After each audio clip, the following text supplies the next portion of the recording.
Hi hello అందరికీ నమస్కారం. నేను మీ అంబిక. ఈరోజు నేను ట్రైక్యూర్ క్లినిక్ వెళ్తున్నాను అనమాట. కాకపోతే అది ఆఫ్టర్నూన్ నుండి వెళ్తాను. ఇప్పుడు ప్రెజెంట్ జైగూర్పాడు వెళ్తున్నాను అనమాట. అక్కడ పని ఉంది, డైరెక్టర్ని మీట్ అయ్యే పని ఉంది. ఆ పని పూర్తి చేసుకుని అప్పుడు ట్రైక్యూర్ క్లినిక్కి ఫైనల్ సెషన్కి వెళ్తాను అనమాట, నా స్కిన్ కోసం. చూసారా,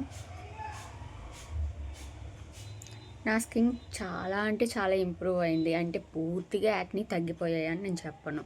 అంటే రివ్యూ చెప్పాలి కదా, లాస్ట్ సెషన్ కదా ఇది. సో ఇప్పటి వరకు నా స్కిన్లో వచ్చిన చేంజెస్ నేను చెప్తాను. పూర్తిగా తగ్గాయి అని చెప్పాను. బట్ ఏంటంటే నా యాక్ని నాకు ఎలా వచ్చేవంటే, నా స్కిన్ బాగా డ్యామేజ్ అవ్వడం వల్ల ఇక్కడ ఒక ఒక పింపుల్ వచ్చిందంటే దాన్ని మనం ఏం చేసినా చేయకపోయినా దాని నుండి అది అలా స్ప్రెడ్ అయిపోయి ఇంకా పెద్దగా, ఇంత పెద్దగా గడ్డలా వచ్చేసేదనమాట. అలాగా ఒక 4-5 కలిపి వచ్చేస్తే ఎలా ఉంటుంది, అది చాలా పెయిన్ఫుల్ అనమాట. యాక్చువల్లీ తగ్గేది కాదు, అది 1 మంత్ వరకు అలా స్టే ఉండిపోయేది. చాలా పెయిన్ఫుల్గా, సరిగ్గా నవ్వలేకపోయేదాన్ని అని చాలా ఇబ్బంది పడేదాన్ని అనమాట. దానికోసం నేను ఆన్లైన్లోని, ఇన్స్టాగ్రామ్లోని, యూట్యూబ్లోని కనిపించిన ప్రతి సిరం వాడాను. నేను యాక్చువల్లీ చెప్తున్నాను, ప్రతి న్యూ సిరం వాడేశాను అనమాట. ఏది వర్కౌట్ అవ్వలేదు, అస్సలు ఏం వర్కౌట్ అవ్వలేదన్నమాట. అండ్ స్కిన్ డైట్ కూడా చేంజ్ చేశాను. నాన్ వెజ్ తినొద్దు అంటున్నారని చికెన్ కూడా తినడం చాలా తగ్గించేశాను అనమాట. అంటే నేను వీక్లీ మినిమం 4 times చికెన్ తినేదాన్ని ఖచ్చితంగా. అంత పిచ్చి నాకు చికెన్ అంటే. అలాంటిది నేను వీక్లీ వన్స్ ఆర్ ట్వైస్ అలా తినడం స్టార్ట్ చేశాను. అంటే తగ్గించేశాను, సగానికి సగం తగ్గించాను నేను చికెన్ తినడం. అలా చేసినా తగ్గలే, ఏది వర్కౌట్ అవ్వలేదు. పోనీ నాకు పీసీఓఎస్లు ఏమన్నా ఉన్నాయా అంటే అవి కూడా లేవు. జస్ట్ హార్మోనల్ ఇష్యూ అనమాట. హార్మోన్స్ అప్ అండ్ డౌన్ అవుతూ ఉండేవి. సో దానివల్ల అంత దారుణమైన పింపుల్స్ వస్తున్నాయంటే నో. నేను చెకప్ చేయించుకున్న తర్వాత ట్రైక్యూర్లో తెలిసింది ఏంటంటే, నాట్ జస్ట్ హార్మోన్స్, అంటే స్ట్రెస్ వల్ల వీటి వల్ల మాత్రమే కాదు, యాక్చువల్లీ నా స్కిన్ బ్యారియర్ అనేది చాలా డ్యామేజ్ అయిపోయింది నేను చెకప్ చేయించుకునేసరికి. అంటే నేను ఆర్టిస్ట్ని కదా, సో మాకు మేకప్స్ ఎక్కువ వేస్తారు. నేను కూడా షూట్లు చాలా ఎక్కువ చేశాను లాస్ట్ ఇయర్. సో దానివల్ల ఏంటంటే హెవీ మేకప్స్ అవి వేయడం వల్ల స్కిన్ బాగా డ్యామేజ్ అయింది. అందులోని ఒక్కొక్కరు ఒక్కొక్క ప్రోడక్ట్ వాడతారు. నా ప్రోడక్ట్ అంటే ఎప్పుడు పర్మనెంట్ అయ్యే వాడతాం కాబట్టి ఓకే. బట్ పార్లర్లో ఒకటి వాడతారు, మనకి మూవీస్లో కట్ట వేరే ఫౌండేషన్స్ అవి వాడతారు.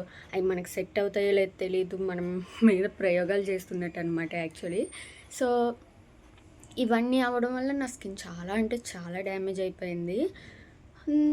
ఇప్పుడు అంటే నేను పూర్తిగా తగ్గిపోయాను చెప్పను, 100% అని చెప్పను, బట్ 90% నా స్కిన్ రికవర్ అయిపోయింది. నేను పక్కా చెప్తాను. ఇది నాకు fake review or something like that కాదు. జస్ట్ నేను చెప్పేది ఏంటంటే, నాకు స్ప్రెడ్ అయిపోయాయి కదా, ఆ స్ప్రెడ్ అవ్వడం టోటల్ బంద్ అయిందనమాట. అస్సలు స్ప్రెడ్ అవ్వట్లేదు. యాక్ని వస్తున్నాయి అంటే పెద్దవి కాదు, చిన్న చిన్నవి. ఇక్కడ వచ్చింది చూసారా, పీరియడ్స్కి ముందు వస్తాయి నాకు. 2 days ముందు నుండి స్టార్ట్ అవుతాయి అండ్ పీరియడ్స్ అయిపోయిన తర్వాత తగ్గిపోతాయి. వాటికి అవే తగ్గుతున్నాయి అనమాట. ఇంతకుముందు అలా ఉండేది కాదు. యాక్నీస్ వల్ల, ఐ మీన్ కెమికల్ పీల్ చేయించడానికి ముందు అలా ఉండేది కాదనమాట. ఇప్పుడు మాత్రం జస్ట్ వస్తుంది. వాళ్ళు జెల్ ఇచ్చారు నైట్ టైం ఓన్లీ పింపుల్ మీద పెట్టమని.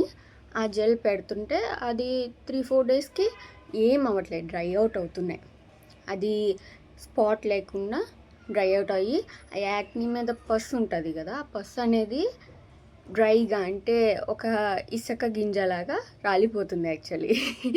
ఎస్, చాలా బాగుంది. అది స్ప్రెడ్ అవ్వట్లేదు అండ్ నాకు యాక్ని చాలా మట్టుకు తగ్గాయి. నేను ఎంత స్ట్రెస్ తీసుకున్నా కానీ నాకు ఎక్కువ యాక్ని రావట్లేదు. చాలా అంటే చాలా బెటర్ అనమాట. నేను జస్ట్ వాళ్ళని ప్రమోట్ చేయడానికో లేకపోతే ఇంకా దేనికో నేను చెప్పట్లేదు. ఇది నా పర్సనల్ ఒపీనియన్, నా స్కిన్ మీద నేను గమనించిన డిఫరెన్స్ అనమాట ఇది. అండ్ ఆ కెమికల్ పీల్ వేయడం వల్ల నాకు ఇక్కడ స్కార్ ఉంది చూసారా, ఇలాగా గీతలాగా. ఆ స్కార్ వచ్చేసి నాకు కెమికల్ పీల్ అయ్యి చేయించుకోవడానికి ముందు 1 year ముందు వచ్చిందనమాట.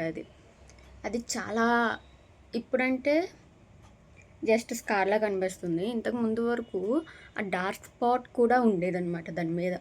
అది ఎన్ని సిరమ్స్ రాసినా, ఎన్ని ఏంటి అంటారో ఫేస్ వాష్లు మార్చినా కానీ అది పోలే. అది కెమికల్ పీల్ చేయించిన తర్వాత లైట్ అయ్యింది, అంటే డార్క్గా కనిపించట్లేదు ఆ స్కార్ అనేది.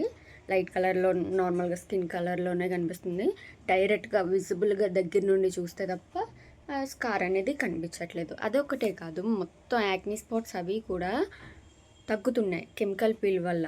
బట్ నేను యూట్యూబ్లో చూసినట్టు కెమికల్ పీల్ చేయించుకున్న తర్వాత వాళ్ళకి స్కిన్ ఇలా షేడ్ అవుతూ ఉంటుంది కదా, నాకు అలా అయితే అవ్వలేదు. అలా ఫస్ట్ సెషన్లో అయ్యింది, ఫస్ట్ అండ్ సెకండ్ దాంట్లో అయ్యింది. తర్వాత నుండి నాకు అలా స్కిన్ షేడ్ అవ్వడం అది ఏం లేదనమాట. ఇంకా చెప్పాలంటే ఫస్ట్ సెషన్లో కూడా ఎక్కడైతే యాక్నీ ఉందో అక్కడ కొంచెం ఆ ప్లేస్లో మాత్రమే అయ్యిందనమాట. నేను యూట్యూబ్లోని కెమికల్ పీల్ చేయించడానికి ముందు చూశాను, చాలా వీడియోస్ చూశాను అనమాట. అందులోని ఎలా అంటే మామూలు కాదు, పాము పొర ఊడుతుంది అలా ఊడుతుంది స్కిన్. నాకు అంత అలా ఏం జరగలేదు. ఇంకేం చెప్పాలి, చాలా స్పీడ్గా మాట్లాడేస్తాను కదా. యా, అంతే. నాకైతే చాలా బెటర్ అనిపించింది నా స్కిన్. పూర్తిగా తగ్గాయని నేను చెప్పను, ఏదైనా సరే మన మీద కూడా డిపెండ్ అయి ఉంటుంది. నేను షూట్స్ చేస్తున్నాను మళ్ళీ, అండ్ నాకు కొంచెం హెల్త్ కండిషన్స్, ఆస్తమాను, ఫుడ్ పాయిజనింగ్ అవ్వడం, స్ట్రెస్ ఎక్కువ తీసుకుంటున్నాను, నైట్ టైం పడుకోవట్లేదు, అస్సలు పడుకోవట్లేదు. ఇవన్నీ చేయడం వల్ల ఖచ్చితంగా యాక్నీ వస్తాయి.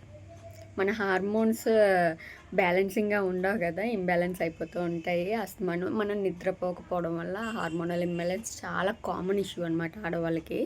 అది నాకు కూడా ఉంది, ఎందుకంటే నేను నైట్ టైం పడుకోను. అందరూ లేచే టైంలో నేను పడుకుంటాను అనమాట. నైట్ అంతా అందరూ పడుకుంటారు కదా, ఆ టైంలో ఏమో ఫోన్ పట్టుకుని కూర్చుంటాను. తర్వాత అందరూ తెల్లవారుజామున పూజలు చేసుకోవడానికి వెళ్తారో ఆ టైంలో పడుకుంటాను నేను. అసలు సంబంధం ఉండదన్నమాట, మనకి టైమింగ్సే ఉండవు నిద్రపోవడానికి. సో వీటి వల్ల చిన్నగా వస్తాయి, అది ఐఎమ్ ఓకే విత్ దట్. నాకు ఇప్పుడు ప్రెసెంట్ ఇక్కడ ఒకటి ఉంది అంతే, మిగతా స్కిన్ అంతా క్లియర్. ఈ రెండు కూడా జస్ట్ 3 days బ్యాకే నాకు పీరియడ్స్ కంప్లీట్ అయ్యాయి. సో ఇవి కూడా 2 daysలో మటాష్ అయిపోతాయి అన్నమాట. So no issue. మా అమ్మ సచివాలయానికి వెళ్ళింది, మా అమ్మ వచ్చాక నేను వెళ్ళాలన్నమాట. వెళ్ళి డైరెక్టర్ మీట్ అయ్యి అక్కడ లంచ్ చేసేసి, తాతయ్య గారి ఇంటికి వెళ్తున్నాను జగురుపాడు, అక్కడ లంచ్ చేసేసి అప్పుడు నేను డైరెక్ట్ అలా కాకినాడ వెళ్ళిపోయి ట్రీట్మెంట్ చేయించుకుని ఇంటికి వచ్చేయడమే. 3 days నేను రెస్ట్ తీసుకోవచ్చు చక్కగా. వామ్మో, నిన్న మాత్రం చాలా అలసిపోయాను అనమాట. చాలా అంటే చాలా, అసలు బ్యాక్ పెయిన్ వచ్చేసింది, నిద్ర వచ్చేసింది, నేను చాలా టైర్డ్ అయిపోయాను. మొన్న ఏమో అది ఏంటి అంటారు, కళాకారుల మీటింగ్ అనమాట, ఐ మీన్ వనభోజనాల టైపు, దానికి వెళ్ళాను. అక్కడ వెళ్ళి మార్నింగ్ నుండి అలా కూర్చొని నాకు ఊరికి దిష్టి తగులుతుంది అనమాట. సో చాలా ఫీవర్ అది వచ్చేసి చాలా ఇదైంది. నిన్నేమో డబ్బింగ్కి వెళ్ళాను. ఆ డబ్బింగ్లోని నుంచనే చెప్పాలి, యాక్చువల్లీ పెద్దది స్టూడియో అనమాట. సో అతను కూడా చాలా సీనియర్ డబ్బింగ్ ఇంజనీర్ అనమాట. లిటరలీ నేను ఇప్పటివరకు నా వాయిస్ మీద నాకు అస్సలు కాన్ఫిడెన్స్ ఉండేది కదా. నేను చాలా స్టూడియోస్లో చెప్పాను, లోకల్లోనే ఆల్మోస్ట్ అన్ని స్టూడియోస్లోనే చెప్పాను అనమాట డబ్బింగ్. నా కాన్ఫిడెన్స్ నా వాయిస్ మీద అస్సలు ఉండదు. సో వాళ్ళని ఇబ్బంది పెడుతూ ఉండేదాన్ని, ఎందుకంటే వాళ్ళు కూడా నన్ను ఇబ్బంది పెట్టేవారు అనమాట. లైక్, మేడం వాళ్ళ కాదు, మీరు ఇంకా గట్టి చెప్పాలి. అరే గట్టిగా అరిస్తే నాకు వాయిస్ బయటికి రాదు. యాక్చువల్లీ నేను గట్టిగా అరిచానంటే గాలి వస్తుంది అంతే, వాయిస్ బయటికి రాదనమాట. వాళ్ళేమో గట్టి చెప్పాలి, వాళ్ళ వాల్యూమ్ పెంచడం మానేసి గట్టి చెప్పమని చెప్పేవారు. నిన్న డబ్బింగ్ స్టూడియోలో అయితే రాజేంద్ర ప్రసాద్ సంథింగ్ ఉంది నేమో, రాజమండ్రి, అతని దగ్గర అయితే లిటరలీ నన్ను గట్టిగా చెప్పమ్మని ఎప్పుడు అనలేదు. నువ్వు అక్కడ ఎలా యాక్ట్ చేసావో స్క్రీన్ మీద చూస్తూ నువ్వు అక్కడ ఎలా యాక్ట్ చేసావో అలా చెప్పే, అంతే, నేను చూసుకుంటా వాల్యూమ్ అది అని అతను చెప్పాడు. లిటరలీ అలా చెప్తే నాకు నా వాయిస్ మీద డౌట్ అనేది ఉండదు. అంటే నేను గట్టి చెప్తున్నానా, నేను కరెక్ట్గా చెప్తున్నానా, ఎమోషన్ వస్తుందా. నేను గట్టిగా అరిసి చెప్తే ఎమోషన్ రాదు. లైక్ ఇప్పుడు చిన్నగా సిగ్గుపడుతూ చెప్పే డైలాగ్లో నేను గట్టిగా చెప్తే ఎమోషన్ ఆ వాయిస్లోనే ఆ సిగ్గు అనేది ఎలా కనిపిస్తుంది, అసలు రాదు కదా.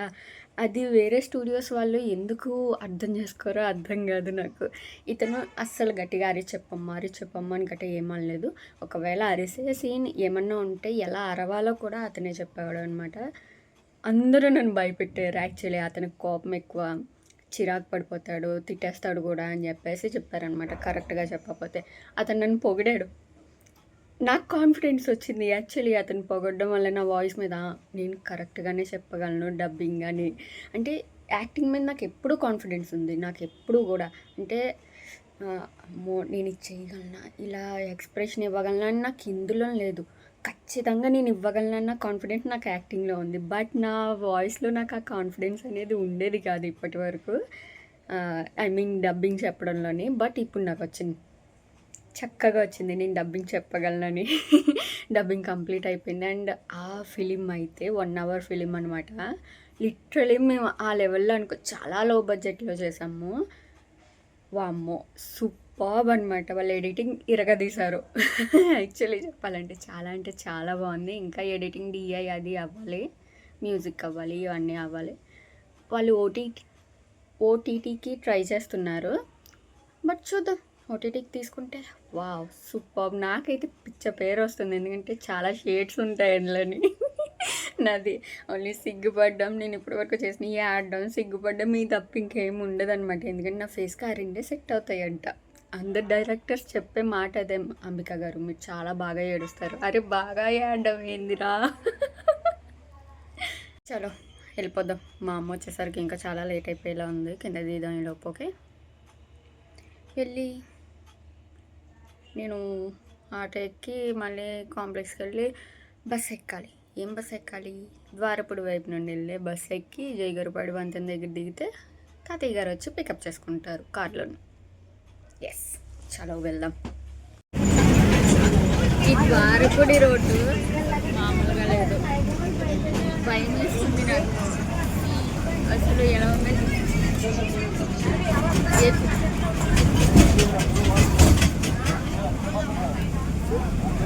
ఇది ఇంకా చిన్న చిన్న కదుపులు ఎల్లో కలర్లో కనిపిస్తుంది.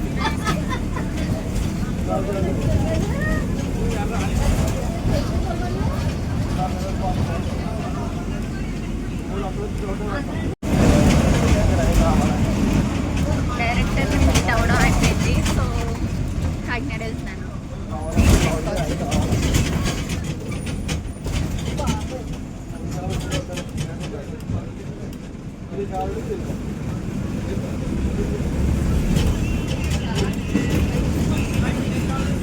లిఫ్ట్ వర్క్ పని చేయట్లేదు. వెళ్తున్నాను. లిఫ్ట్ రాలేదు, ఆగిపోయింది అలాగే.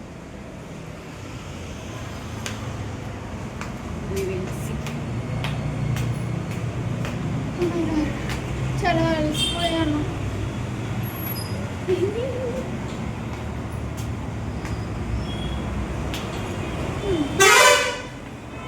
చూద్దాం. ఫైనల్ సెషన్ చూసారా, నేను మేకప్ రిమూవ్ చేస్తాను. క్రిస్మస్ ట్రీ పెట్టారు. వావ్, క్యూట్, చాలా బాగుంది కదా. ఏ పైన లైట్స్ కూడా ఉన్నాయి, నేను ఇప్పుడే చూసాను.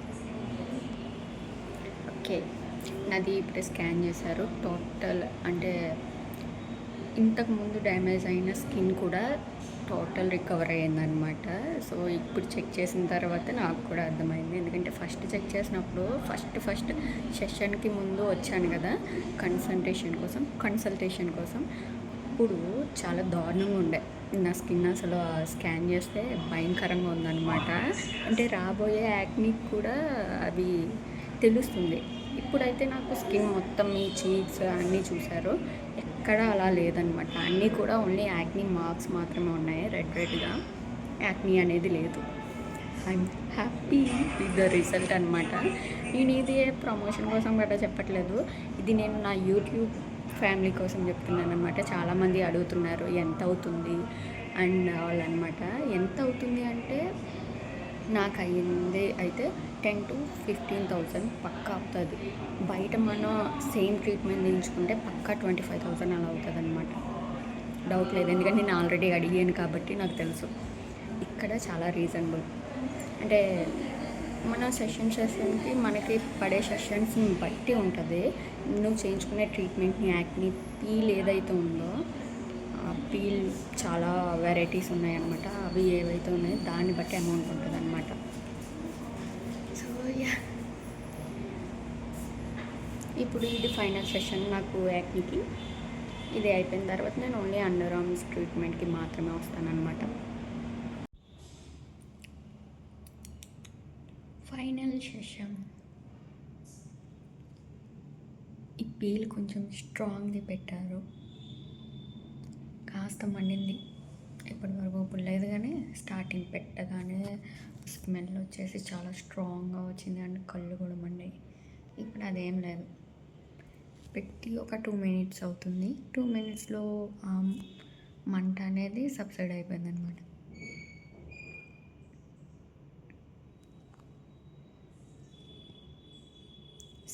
ఇవన్నీ ఓన్లీ యాక్నీ మార్క్స్ మాత్రమే,